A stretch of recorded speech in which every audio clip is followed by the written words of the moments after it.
नमस्कार. कधी विचार केलाय की भारत, जिथे इतक्या भाषा, इतके धर्म, इतके संस्कृती आहेत, अशा देशाला एकत्र बांधून ठेवणारी एक नियमावली म्हणजे आपलं संविधान, हे नक्की कसं बनलं असेल? चला, आज आपण नेमकी हीच अविश्वसनीय गोष्ट जाणून घेऊया, भारतीय संविधानाच्या निर्मितीची कहाणी.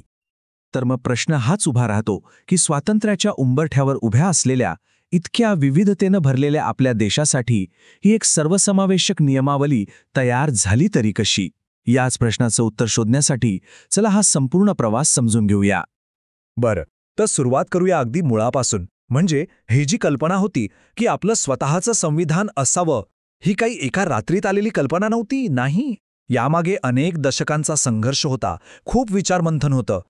एका विचाराचं प्रत्यक्षात रूपांतर कसं झालं हे पाहणं खूप इंटरेस्टिंग आहे. बघा, 1934 साली एम.एन. रॉय यांनी पहिल्यांदा ही कल्पना मांडली. मग काय, पुढच्याच वर्षी म्हणजे 1935 मध्ये भारतीय राष्ट्रीय काँग्रेसनं ही मागणी अधिकृतपणे उचलून धरली. हळूहळू जोर वाढत गेला आणि 1940च्या ऑगस्ट ऑफरमध्ये ब्रिटिशांनी अखेर ही मागणी औपचारिकरित्या मान्य केली. आणि मग तो दिवस उजाडला. 1946 साली कॅबिनेट मिशन योजनेनुसार आपल्या संविधान सभेची स्थापना झाली.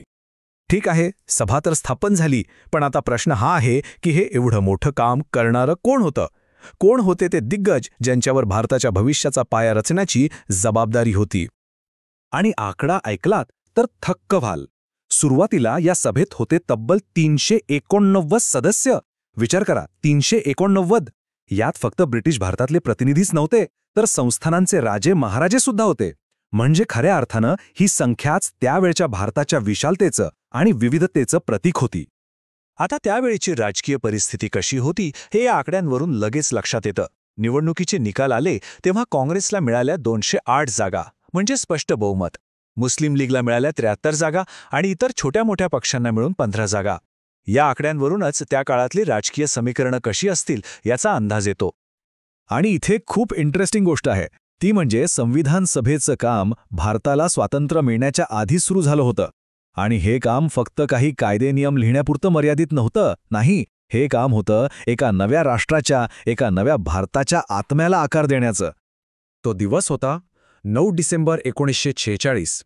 याच दिवशी संविधान सभेची पहिली बैठक पार पडली आणि या ऐतिहासिक सभेचं अध्यक्षपद भूषवलं होतं डॉक्टर राजेंद्र प्रसाद यांनी. मग आलं 1947 साल. भारताला स्वातंत्र्य मिळालं आणि एक खूप मोठा बदल झाला. भारतीय स्वातंत्र्य कायद्यामुळे आपली संविधान सभा एक सार्वभौम संस्था बनली.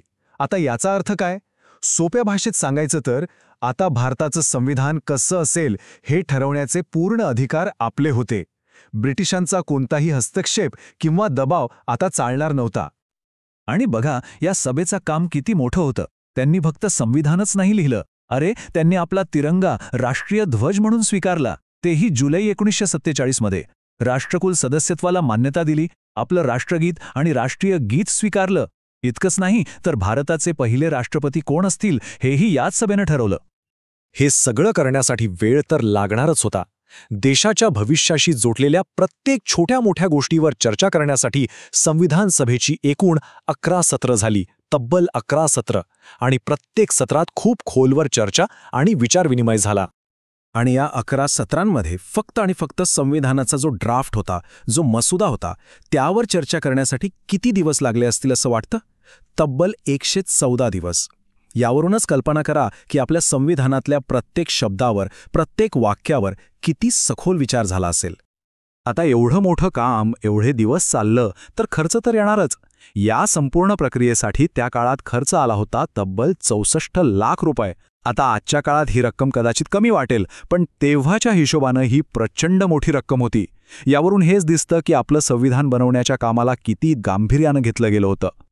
बरं, इतकं मोठं आणि गुंतागुंतीचं काम एकाच ठिकाणी करणं शक्यच नव्हतं. म्हणूनच कामाची विभागणी करण्यात आली. काम सोपं व्हावं यासाठी वेगवेगळ्या विषयांवर अभ्यास करण्यासाठी खास समित्या म्हणजे कमिट्या तयार केल्या गेल्या. या काही प्रमुख समित्या आणि त्यांचे अध्यक्ष होते. उदाहरणार्थ, संघर्षशक्ती समितीचं अध्यक्षपद होतं जवाहरलाल नेहरूंकडे, प्रांतीय संविधान समितीचं नेतृत्व करत होते सरदार वल्लभभाई पटेल, तर संचालन समिती सांभाळत होते डॉक्टर राजेंद्र प्रसाद. आणि अर्थातच या सगळ्यांत अत्यंत महत्त्वाची असलेली मसुदा समिती, ज्याचे अध्यक्ष होते डॉक्टर बाबासाहेब आंबेडकर. हो, तर या सगळ्या समित्यांमध्ये एक समिती होती जी जणू या सगळ्या प्रक्रियेचा कणा होती. ती म्हणजे मसुदा समिती किंवा ड्राफ्टिंग कमिटी. कारण संविधानाचा मूळ आराखडा, त्याची ब्लूप्रिंट तयार करण्याची सगळ्यात मोठी आणि महत्त्वाची जबाबदारी याच समितीवर होती. आणि तिचं नेतृत्व करत होते डॉक्टर B.R. आंबेडकर. आणि ही मसुदा बनवण्याची प्रक्रिया सुद्धा किती पारदर्शक आणि लोकशाही पद्धतीनं झाली हे पाहण्यासारखं आहे. बघा, पहिल्यांदा फेब्रुवारी 1948 मध्ये पहिला ड्राफ्ट तयार करून तो सार्वजनिक चर्चेसाठी प्रसिद्ध केला. लोकांकडून, तज्ज्ञांकडून त्यावर सूचना मागवल्या गेल्या. त्या सगळ्या सूचनांचा विचार करून ऑक्टोबर 1948 मध्ये दुसरा ड्राफ्ट तयार झाला. आणि मग शेवटी नोव्हेंबर 1948 मध्ये अंतिम मसुदा संविधान सभेत सादर करण्यात आला. आणि आता आपण या प्रवासाच्या त्या टप्प्यावर आलो आहोत ज्याची सगळीजण आतुरतेने वाट पाहत होते. तो ऐतिहासिक क्षण जेव्हा वर्षानुवर्षांची मेहनत फळाला आली आणि भारताचं संविधान अखेर साकार झालं. कितीतरी महिन्यांचे वादविवाद, रात्री अपरात्री झालेल्या चर्चा, हजारो लहान मोठ्या सुधारणा, या सगळ्यानंतर तो दिवस अखेर आला, ज्या दिवशी मसुद्याचं अंतिम वाचन पूर्ण झालं. जणू काही एका खूप मोठ्या स्वप्नाची पूर्तता होत होती. आणि तो ऐतिहासिक दिवस होता 26 नोव्हेंबर 1949. भारताच्या इतिहासात सुवर्णाक्षरांनी लिहून ठेवण्यासारखा दिवस. याच दिवशी आपलं भारतीय संविधान स्वीकारण्यात आलं आणि त्या क्षणाचे साक्षीदार असलेल्या 284 सदस्यांनी त्यावर सह्या करून एक नवा इतिहास रचला. पण इथे एक गोष्ट लक्षात घेण्यासारखी आहे. संविधानाचा स्वीकार झाला 26 नोव्हेंबर 1949ला, पण ते पूर्णपणे लागू कधी झालं? तर ते झालं 26 जानेवारी 1950 पासून. या 2 तारखांमध्ये एक छोटासा पण महत्त्वाचा फरक आहे. आणि म्हणूनच 26 जानेवारी हा दिवस आपण प्रजासत्ताक दिन म्हणून मोठ्या उत्साहात साजरा करतो. तर अशी होती ही आपल्या संविधानाच्या निर्मितीची गोष्ट, एका राष्ट्राच्या जन्माची कहाणी. पण जाता जाता एक प्रश्न मनात येतोच की 75 वर्षांनंतरही हा जो ऐतिहासिक दस्तऐवज आहे तो आज आपल्या भारताला, आपल्या सगळ्यांच्या आयुष्याला कसा आकार देत आहे यावर नक्कीच विचार करायला हवा.